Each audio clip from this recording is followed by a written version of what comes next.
احمد نعيم خطأ، تلعب الكرة عالية ولكنها بالراس ارتدت. كان مقصية الله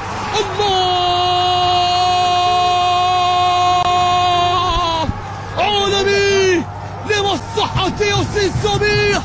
مقصية خرافية يدون بهدف التعديل، نهاية هدف التعادل يأتي لمصلحة فريق أربيل عن طريق ياسين عدنان. ياسين سميح بمقصية من هناك جاءت وبدت من جانب أكرم هاشم.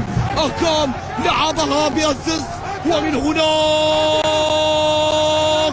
يأتي سميح بهدف عالمي، هدف على طريقة نجوم الكرة العالمية، هدف سوف يبقى راسخا بأذهان الجميع، هدف لا ينسى أبدا في مسيرة هذا اللاعب وفي مسيرتي وتاريخي وأمشي في الفريق الأصغر.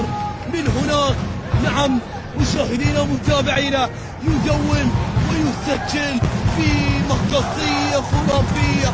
نعم مشاهدينا ومتابعينا